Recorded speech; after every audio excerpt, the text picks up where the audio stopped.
참 예수님, 작년에는 한국교회사로 한 학기 배웠는데 이번 학기에는 세계교회사로 이렇게 뵙게 되었습니다. 하지만 저는 이제 한국교회사 전공이기 때문에 어렵다는 말씀을 드렸지만 그럼에도 방법론은 같으니까 세계교회사 꼭 좀 부탁을 해서 지난 1년 동안 준비하면서 아주 공부하는 저는 행복했는데 이 행복한 것을 좀 나눠드리고 싶은 이런 마음도 있습니다. 한국교회사는 200년이지만 세계교회사는 2000년 넘는 역사이기 때문에 많은 시간들이 필요하지만 한 학기 안에 한번 함께 공부하도록 하겠습니다. 먼저 한번 화면을 봐주시면 참고 문헌들을 여러 개를 소개해 놓았는데요. 간략하게 소개해드리면 한 권으로 된 책이 아구스트 프란슨의 세계교회사 한 권으로 되어 있고 이 독일 분께서 이제 쓰셨습니다.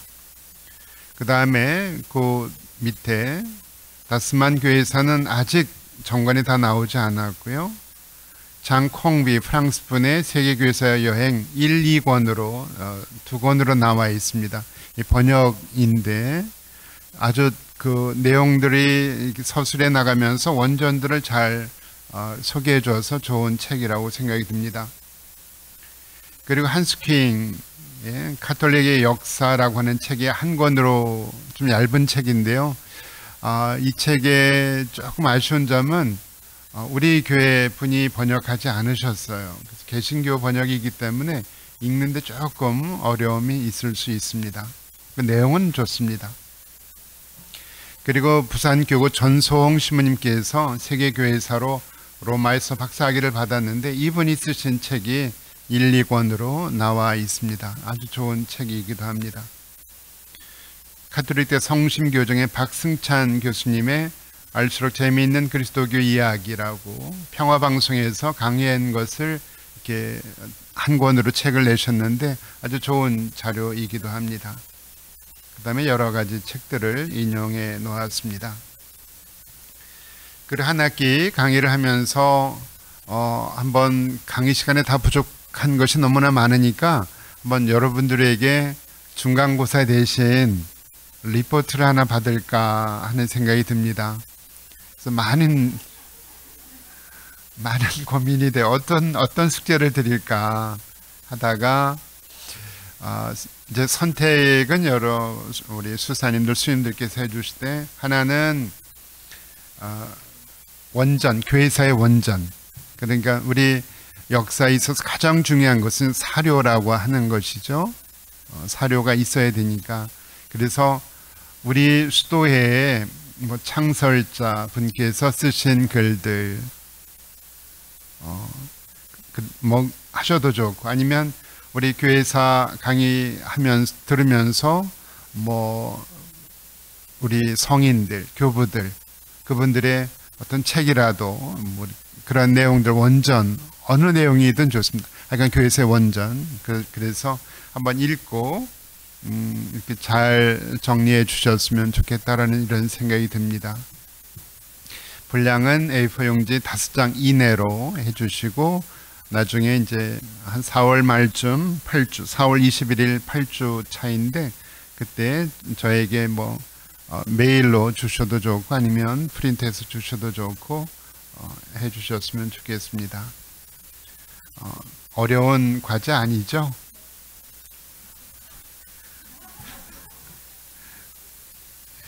이제 우리 이제 첫 시간은 역사 입문이죠. 세계교회사니까 역사 왜 배울까? 다 아시는 이야기들입니다. 역사는 반복됩니다. 반복되는 거죠. 가령 요즘에 TV에 보면 사극들이 나오는데 왜 사극을 볼까? 근데 사극이라고 하는 것은 예전에 있었던 그대로의 이야기를 하는 게 아니잖아요. 현재 이야기를 과거의 인물의 작가의 상상력으로 또 시대의 모든 것이 들어가면서 이제 나오는 거잖아요.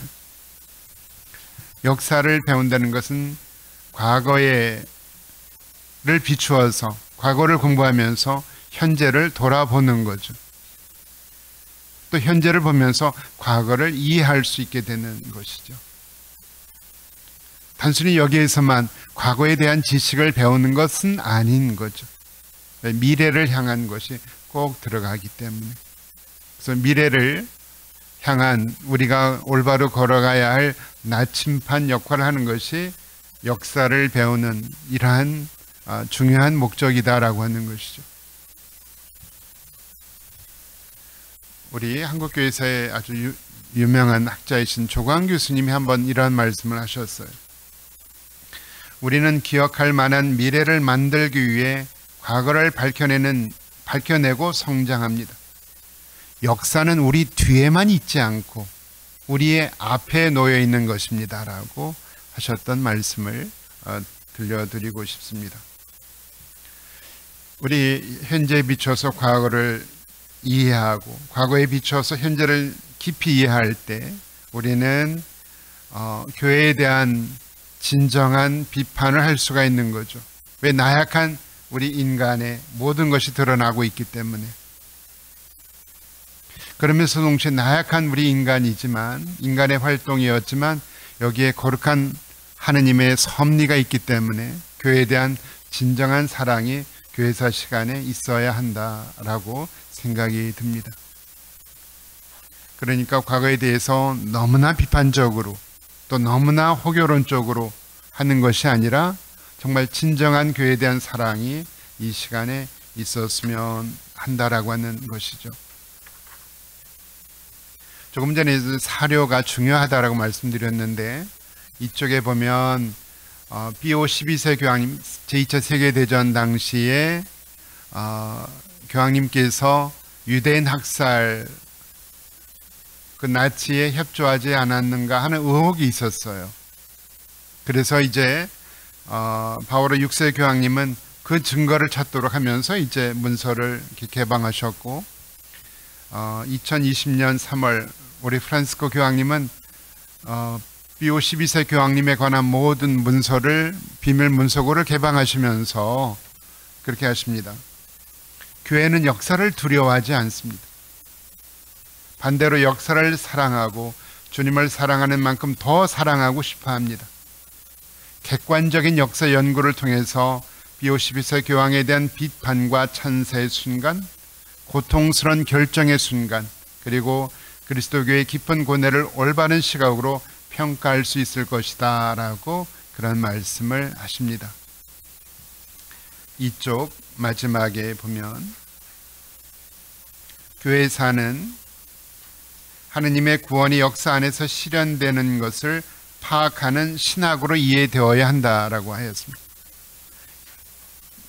교회사이기 때문에 교회에 대한 지식이 있어야 되는 신학적인 지식이 있어야 교회사를 올바로 이해하고 공부가 할 수 있습니다. 역사를 교회의 관점에서 논증하고 지금의 그리스도교를 그리스도교가 전하는 기쁜 소식의 관점에서 논증한다면 신학적으로 이해된 교회사는 역사적 호기심을 충족시키는 것보다 더 많은 것을 밝혀낼 수 있다라고 합니다. 오늘 첫 고대 그리스도교를 다룰 예정입니다. 3쪽에 보면 이제 이스라엘이죠. 팔레스타인, 고 이스라엘, 예루살렘.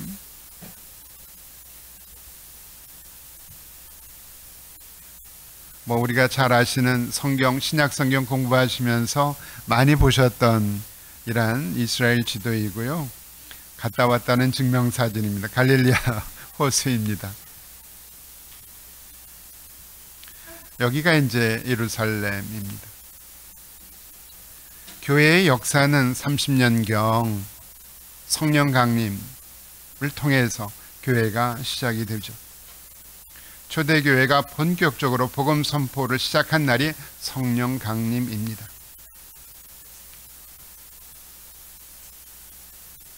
그 당시에 우리 그리스도인들은 유대교의 종교의식에 참여하기도 하고 율법을 지킴으로써 그들에게 유대교의 한 분파로 보이게 하였음에도 불구하고 사두고아이파, 바리사이파 등등과 이제 몇 차례 충돌하기도 합니다.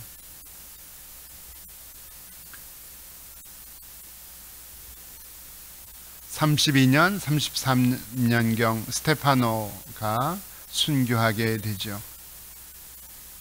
구세주를 배격하고 죽인 유대인들의 배반 행위를 고발했을 때 이 스테파노는 신성 모독자라고 하는 이러한 제명으로 성박해서 돌에 맞아 순교하게 됩니다.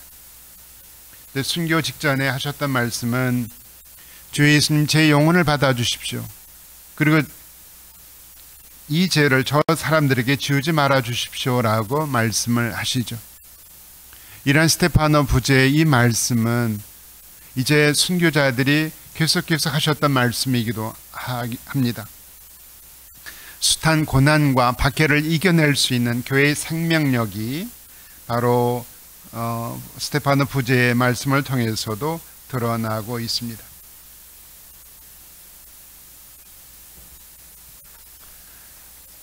이제 이후에 그리스도교를 박해했던 사울, 그 다음에 또 다른 이름 바오로, 이분이 이제 개종을 하게 됩니다. 그 사울, 바울, 회개 전에는 사울, 회개 후에는 바오로, 꼭 그렇게만 볼 수 있는 게 아니고 보면 바오로라고도 불리우는 사울이라는 이름으로, 그러니까 사울이라는 이름은 유대교 문화, 바오로라고 하는 이름은 그리스도 문화가 있는 거죠.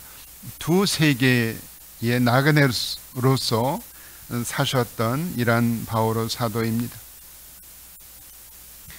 교회를 박해했던 바오로 사도가 다마스커스로 이제 박해하러 가다가 회심을 하게 됩니다. 사울아,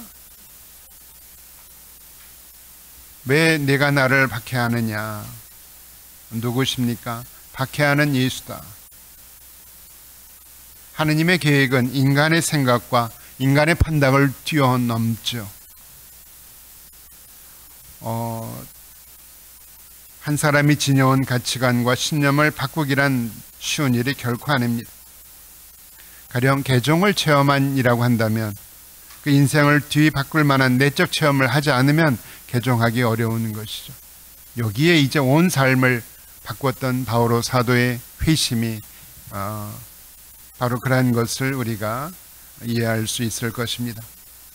바오로 사도의 눈먼 바오로 사도를 위해 기도했고 눈을 열게 해주었던 아나니아라고 하는 분이 있는 거죠. 어쩌면 우리의 삶 속에도 바로 이런 아나니아의 역할을 해주는 분들이 있지 않을까 싶습니다. 바오로 사도의 회심에 관한 여러 예술가들의 그림들이 있습니다. 지난 학기에 바오로 사도 서간 공부하면서 많이 보았던 그림일 겁니다. 1, 2, 3차 전교 여행인 거죠. 바오로 사도의 전교 여행, 이 시작은 안티오키아입니다. 그러니까 요 예루살렘에 있던 우리 그리스도교를 세계의 중심지였던 안티오키아로 옮겼던 이분이 바로 바오로 사도입니다. 바오로에 의한 이방인의 선교는 헬레니즘적 유대교의 이방인 선교와 달리 전 로마 제국에서 성공을 거두게 됩니다. 그에 의해서 헬레니즘 문화 세계 안에서 그리스도교의 메시지에 참된 토착화가 이루어졌고, 바오로 사도가 없었다면, 물론 역사에서 가정은 하는 것은 아니지만 바오로 사도가 없었다면 가톨릭 교회도 라틴 교부 신학도 그리스도교적 헬레니즘 문화도 없었다라고 하는 거죠. 그리스도교가 팔레스타인의 지역의 한 종교로 있다가 인류의 보편적 세계 종교가 된 것은 바오로 사도의 덕분입니다. 안티오키아, 마지막 네 번째는 이제 체포대에서 로마에서 순교하는 그 여정입니다. 한번 그리스 터키 순례 여행 중에 그 유적지에서 한번 미사를 드렸던 이 사진입니다. 안티오키아 오쪽입니다. 그리스 문화의 중심지였습니다. 여기는 그 유명한 실크로드의 시작지이자 종착지였고 동방과의 무역로여서 로마 제국 안에서 로마, 알렉산드리아, 그 다음에 안티오키아였었습니다. 그리고 이 안티오키아는 최초의 이방계 그리스도 교회로서의 선교 중심지였고 그리스도인이라고 하는 처음으로 불리어진 곳이 바로 안티오키아입니다. 그리스도교의 빠르고 넓은 전파는 바오로 사도의 열정 이전에 그리스도교가 지니고 있는 그 자체의 진리의 힘이 가장 큰 매력이었다라고 하는 것은 부인할 수 없는 사실입니다. 고대인들이 가장 고민했던 신의 문제, 영혼 불멸, 지상 생활의 목적과 정의에 대한 이러한 해답은 이교적 세계관의 체험 속에서 진리를 찾고 있던 이들에게 구원의 빗줄기가 되었기 때문입니다. 49년에서 50년 예루살렘에서의 첫 사도회의가 열리게 됩니다. 유대계 그리스도교 공동체는 율법을 지켰지만 이방계 그리스도교 공동체는 율법을 지키지 않게 되죠. 여기에서 예루살렘에서 온 이들이 안티오키아에 와서 이방인들도 할례를 받아야 된다. 이때 바오로 사도, 그 다음에 베드로 사도, 예루살렘에서 모여서 첫 사도회의를 하게 됩니다.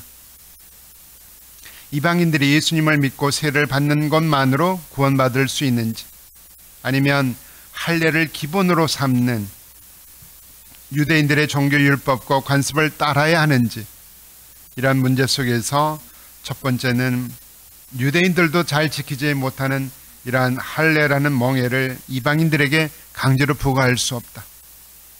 두 번째는 예수님께서 죽으시고 부활하심으로써 완전한 구원을 마련하셨음으로써 불필요한 규칙은 폐지할 수밖에 없다는 이러한 결정을 내리게 됩니다.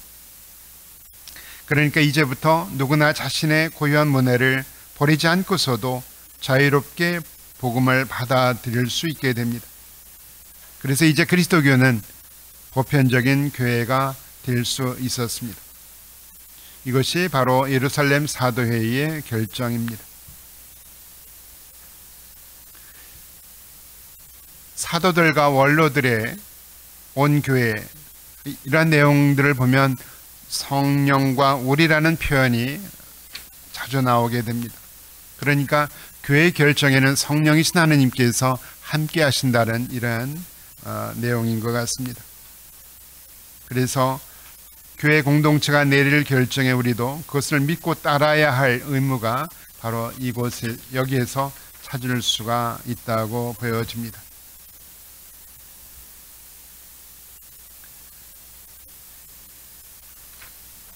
그 다음에 로마 교회와 베드로입니다. 바오로 사도는 화면에서 보듯이 로마에서 순교하시게 되죠. 베드로 사도는 로마 교회와 베드로 사도. 베드로 사도도 63년, 64년경 첫 편지를 썼고 64년 7월 달에 십자가에 거꾸로 매달려서 순교하시게 됩니다. 로마는 다른 모든 공동체에 대한 법률적, 권위적 우월성의 소유자로서가 아니라 으뜸 사도인 베드로와 바오로가 활동했고 마지막 순교한 장소로서 사도적 유산을 지니고 있다는 점에서 로마 교회는 다른 어떤 지역 교회보다도 아주 그러한 교회가 가질 수 없는 권위를 갖고 있게 됩니다. 베드로 사도의 순교에 관한 여러 그림들이고 바티칸 대성당의 베드로 사도의 동상입니다. 바티칸 대성당이 바로 베드로 사도 유해 위에 세워져 있는 이러한 성당이죠. 그래서 화면에서 보듯이 베드로 사도의 유해로 알려져 있는 유해들이 있고, 그 감정결과 1세기에 사망한 60대 중반의 남자 베드로 사도로 추정됩니다. 그 다음에 베드로 성당 지하의 무덤에서 그리스어로 베드로가 여기에 있다 이렇게 있는, 그래서 바로 베드로 사도의 무덤을 이제 확인할 수가 있었던 것이죠. 그러면서 이제 화면에서 보여주는 것은 교황 연대표입니다. 그때부터 이제 바로 로마 교회의 첫 자리를 베드로 사도로 여기고 있는 것이죠. 로마 교회의 창설자로서 예수님의 수제자였고 하나님 나라의 열쇠를 받았고 로마에서 순교하였던 이 시몬 베드로가 바로 로마 교회의 첫 자리입니다. 그래서 지난 올해 프란시스코 교황님께서 교황으로 선출되셨을 때 그때 첫 말씀이 그러셨죠. 콘클라베의 임무는 로마 주교를 선출하는 것이다. 그래서 추기경들이 바로 이 주교를 찾기 위해서 지구의 끝까지 간 것입니다 라고 그런 말씀을 하셨던 것이 기억이 납니다. 이제 3세기까지의 그리스도교 전파입니다. 지중해 연안인데 화면에서 보듯이 바로 기원전, 그 다음에 기원 후, 노란색은 기원 후, 그래서 로마 제국입니다. 그래서 반해서 왼쪽은 서방 로마, 서로마, 오른쪽은 동로마 제국입니다. 이 상황은 계속 이어집니다. 동로마, 분명하게 기원전에는 색깔로 구별이 되죠. 그러면서 또 이 민족들의 침입을 받아서 로마가 방어하고 등등 그런 겁니다. 여기에서도 서로마, 동로마 제국, 이런 역사적인 이러한 이야기들입니다.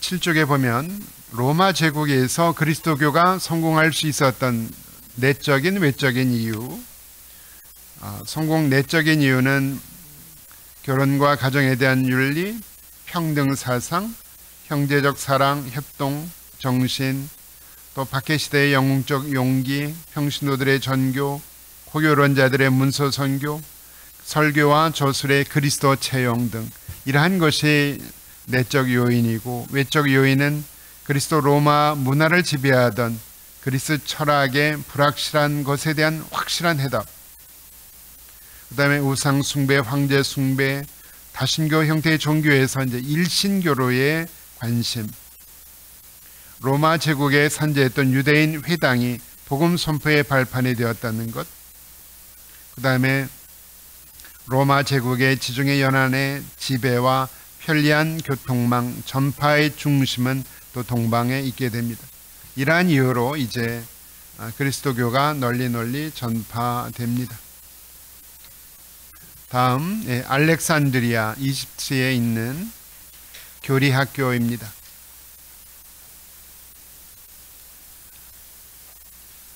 로마, 안티오키아, 알렉산드리아 이렇게 되는데, 이집트 나일강 하류에 있는 이 지역은 아프리카, 아시아, 유럽 대륙이 만나는 특성 때문에 헬레니즘 시대의 문화, 경제의 중심 도시였고, 이곳에서 많은 이들이 입교하게 됩니다. 화면에서 보는 교리학교, 교리신학교 볼 수 있습니다.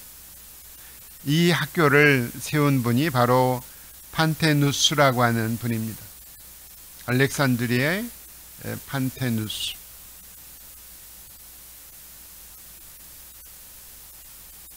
알렉산드리아파는 그리스 로마 문화를 대표하는 그리스 철학과 박해를 받으면서 성장한 그리스도교를 어떻게 종합할 것인가 당면 과제였고, 이제 교리학교를 중심으로 해서 이 문제에 대한 해답을 풀어나갑니다. 판테누스의 모습이고 그림들이고 아마 이런 논증 과정이 있었고요. 그 다음 두 번째로 교리학교가 배출한 대표적인 인물은 클레멘스라고 하는 분입니다. 화면에서 보여지는 알렉산드리아의 클레멘스입니다. 철저한 철학 교육을 받았고 성인이 된 후에 입문하면서 그 당시에 헤로툴바누스가 철학을 부정적으로 생각했지만 그는 그리스 철학은 악마의 산물이 아니다.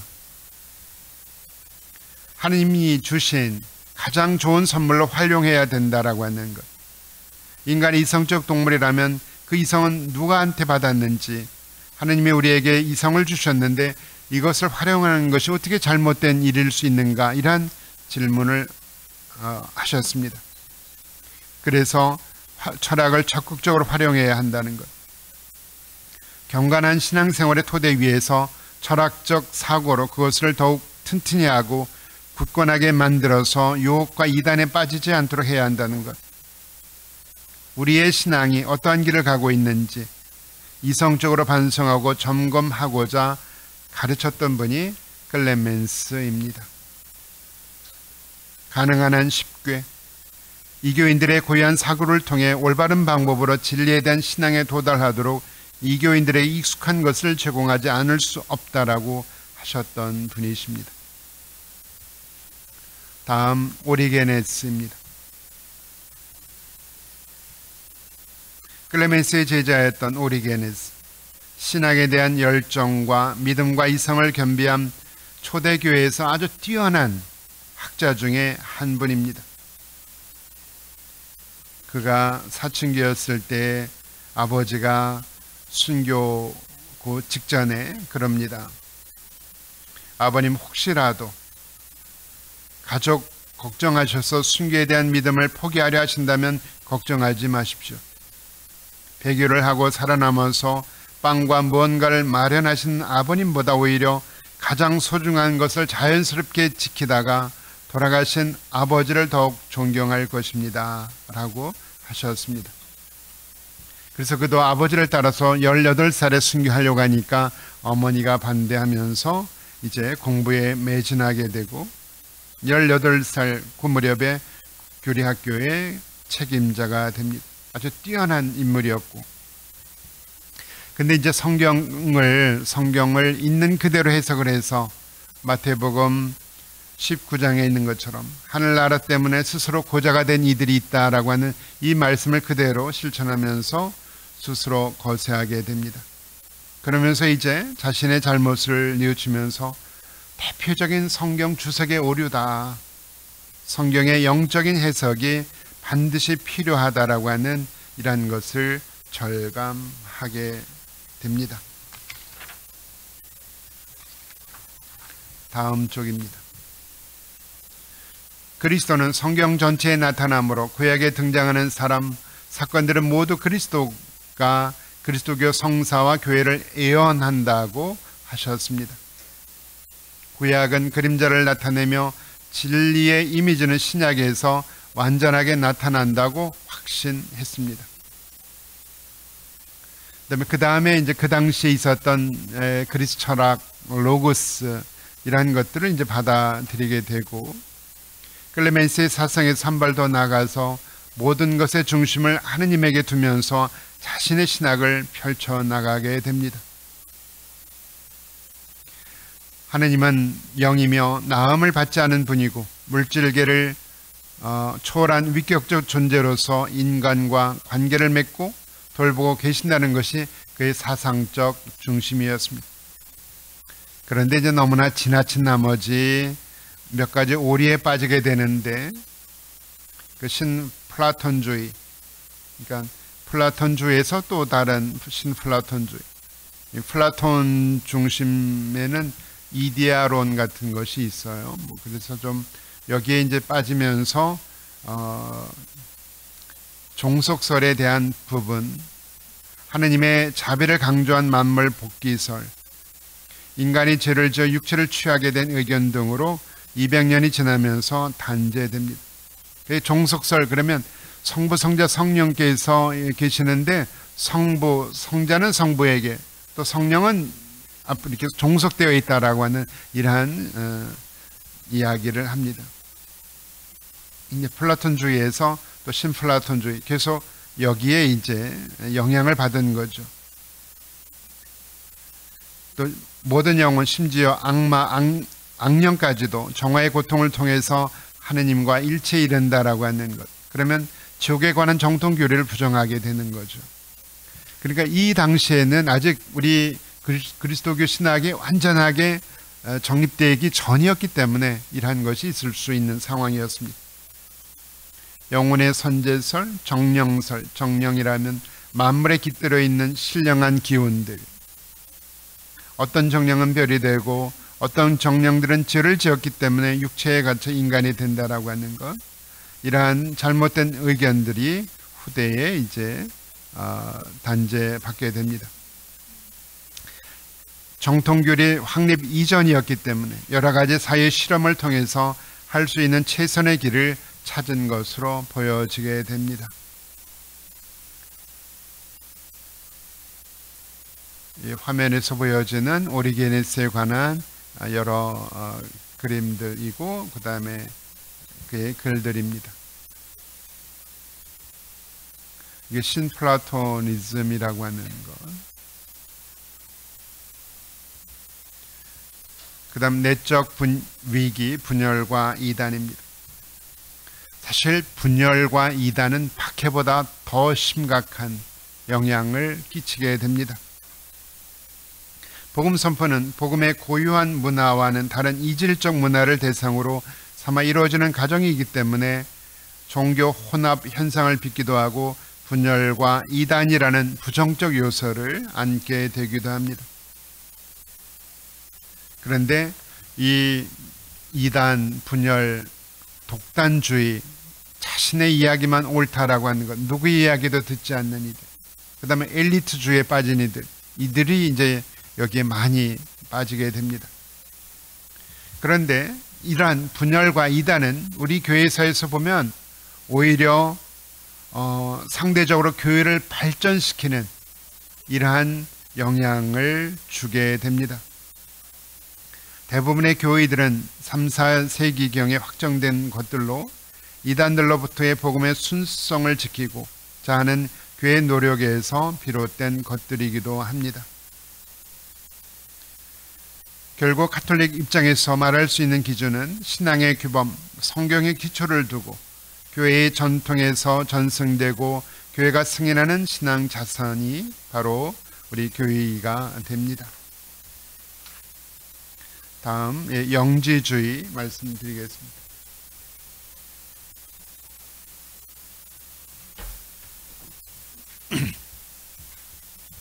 화면에서 보여지는 그림은 어떤 내용이냐면 시몬 마구스라고 하는 우리 성경에 있습니다.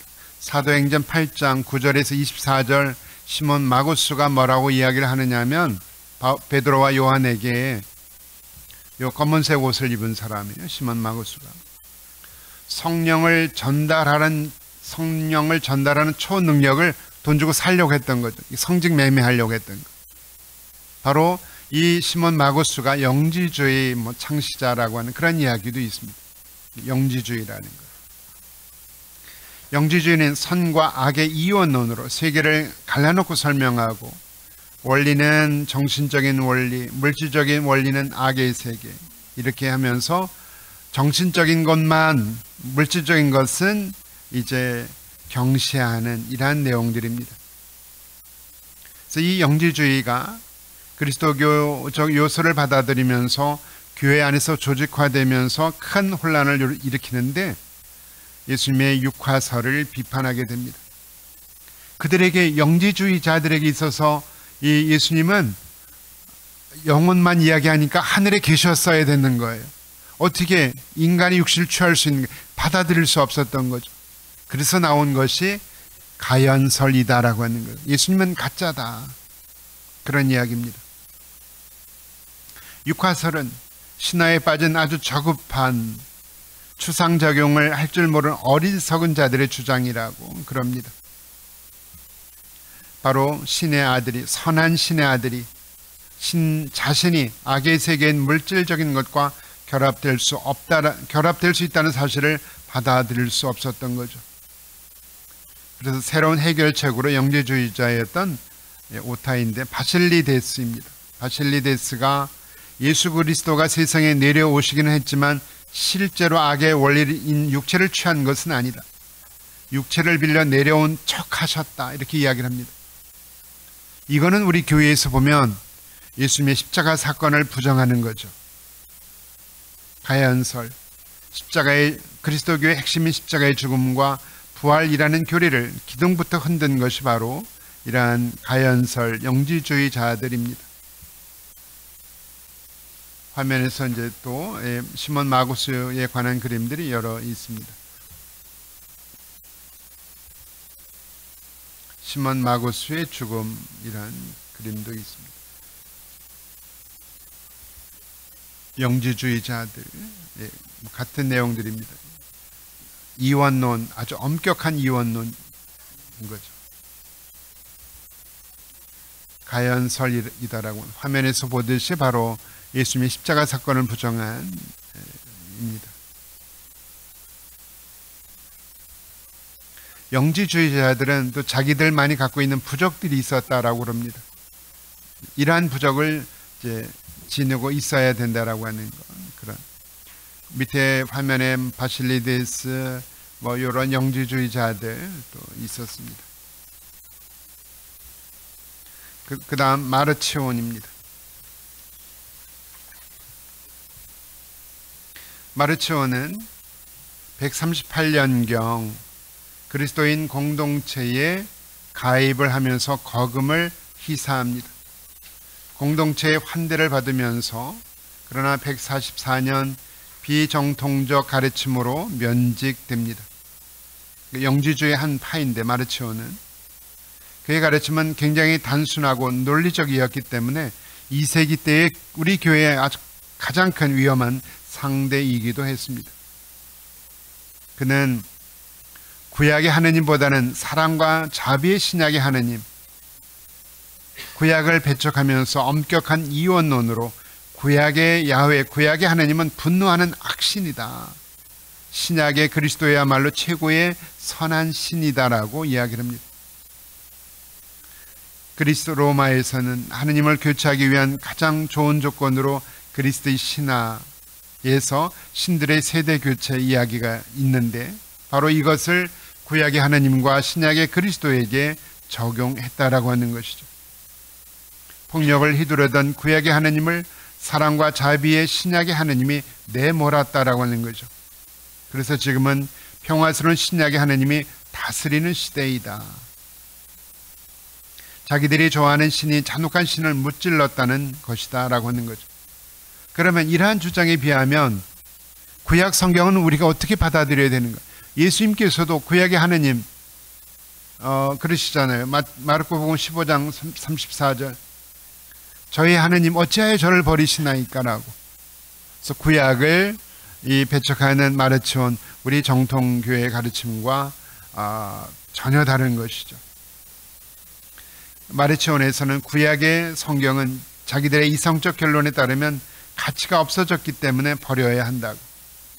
이거는 바로 구약의 하느님께 대한 예수님의 강한 신뢰와 사랑을 갖고 계셨다는 것을 모순되는 이러한 현상을 우리가 볼 수 있는 것이죠.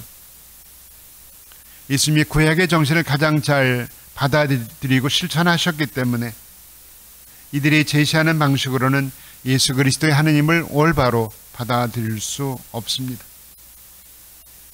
이레네오에 따르면 마르치온은 성경에서 창조주 하느님과 육화에 대한 내용을 모두 삭제했고 물질과 몸을 악한 것이라 믿었기 때문이라고 하였습니다. 예수님은 인간의 참된 본성을 지니지 않았다고 함으로써 인간의 몸과 영혼이 함께 구원된다는 그리스도교의 관점을 전면 부정했고 신약 성경도 다 인정한 것이 아니라 루카복음서와 바울의 10개 서간만을 인정했다라고 합니다. 이 화면에서 보여지는 이 그림은 왼쪽은 요한사도, 오른쪽은 바로 마르치온입니다. 만이교, 마니교도 그 당시에 또 많은 영향을 끼치게 됩니다. 메소포타미아 출신 마니는 이란의 종교와 그리스도교의 교회를 받아들이면서 완전한 이원론, 세계 역사는 선과 악, 빛의 신과 악의 신이 싸우는 거대한 전쟁이다. 인간은 악한 물질로 둘러싸인 빛의 파편으로 이루어졌고, 이 파편들은 수많은 정화작용이나 제육화 과정을 거친 후에 선의 왕국에서 다시 결합되어야 하는데 예수님이 이것을 보여주었다라고 합니다. 화면에서 보여지듯이 이 마니교는 많이 퍼지게 됩니다. 그래서 마니교는 중국까지 옵니다. 마니교의 소명을 받았던 자들이다라고 하는, 이게 중국 고창 땅에서 발견된 그림들입니다. 마니교의 사제들이 글을 쓰고 있는 모습들.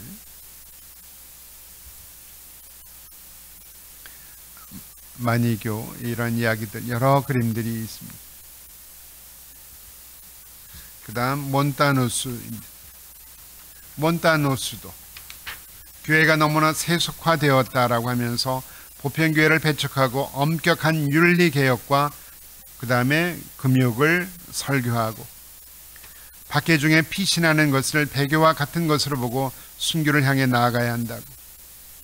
그를 따르는 사람은 초대교회의 순수성을 회복하기 위해서 뽑힌 영적인 사람이고 비추임을 받은 사람들이라고 하면서 성령으로부터 받은 은사를 강조합니다.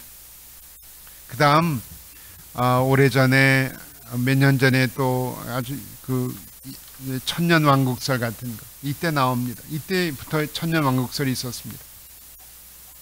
종말론을 고조시킵니다. 2세기 말 자신이야말로 예수님이 교회 세신을 위해 보낸 협조자로 자처하면서 엄격한 윤리적 가르침에 따라 준비해야 된다는 것. 결혼, 그 다음에 재혼 금지했고, 극도의 단식과 육식 금지, 그 다음에 살인 등 중죄는 사죄할 수 없고 쉽게 죄를 용서해서도 안 된다는 것. 되찾은 이 아들의 비유를 강조하는 것은 잘못한 이로 확신하면서 위험한 인용이라고. 이게 7세기까지 했던 것입니다. 몬타누스라고 하는 겁니다. 몬타누스주의입니다.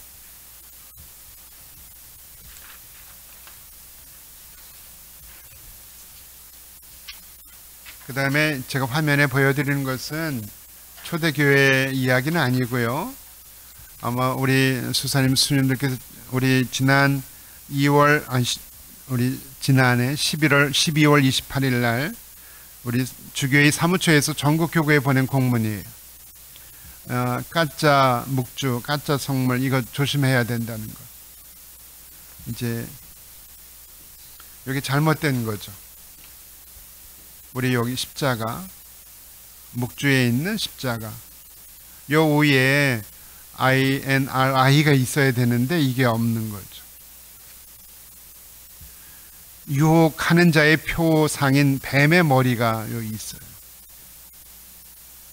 그 다음에 십자나무 자리, 여기 십자나무 자리에도 우상 숭배를 상징하는 오각형, 그리고 태양광선이 있습니다. 그러면서 불순한 의도로 만든, 그리고 거룩한 표지를 왜곡하고 유포하는 것이기도 하고, 그 다음에 이제 요 메달이 오리지널입니다. 여기 그 성모님께서 1830년 카트린 라브레 스님에게 계시하셨는데, 앞면에는 성모님 상, 그 다음에 여기 말로 이제 언어로 원죄 없이 잉태되신 마리아님, 성모님께 의탁하오니 저희를 위하여 빌어주소서라고 하는 이 말씀이 이렇게 새겨져 있고, 이 뒷면에는 성모 마리아가 이제 있고, 그 다음에 십자가가 있고, 십자가 상징이죠. 그 다음에 하늘의 M, 그 다음에 이 십자가의 받침을 꿰고 있는데, 알파벳 아래에는 가시관을 쓴 예수님의 심장, 예수 성심과 칼에 찔린 성모 신심이 있고, 또 십자가와 성심 둘레에 12개 별이 있는 것이 바로 오리지널 요 메달인데, 요 흐릿하죠. 글자도 왜곡시키고, 그 다음에 제대로 안 해놨던 거죠. 이런 식으로. 그래서 이제 앞면에 성모님 상이 윤곽이 흐릿하고 기도문 일부가 삭제 있고, 그 다음에 여기 십자가도 아주 흐릿하면서, 그 다음에 알파벳 배열이 교묘히 변형되면서, 그 다음에 또 여기에 있는 예수 성심, 성모 성심에 그 찔리는 이런 것이 없는 이러한 모습. 이렇게 하면서 이러한 것이 유통되고 있다는 것에 이제 우리 주교회에서 강한 이러한 권고를 하셨던 것이 기억이 납니다. 그래서 말씀드렸습니다. 5분간 쉬었다가 계속하겠습니다.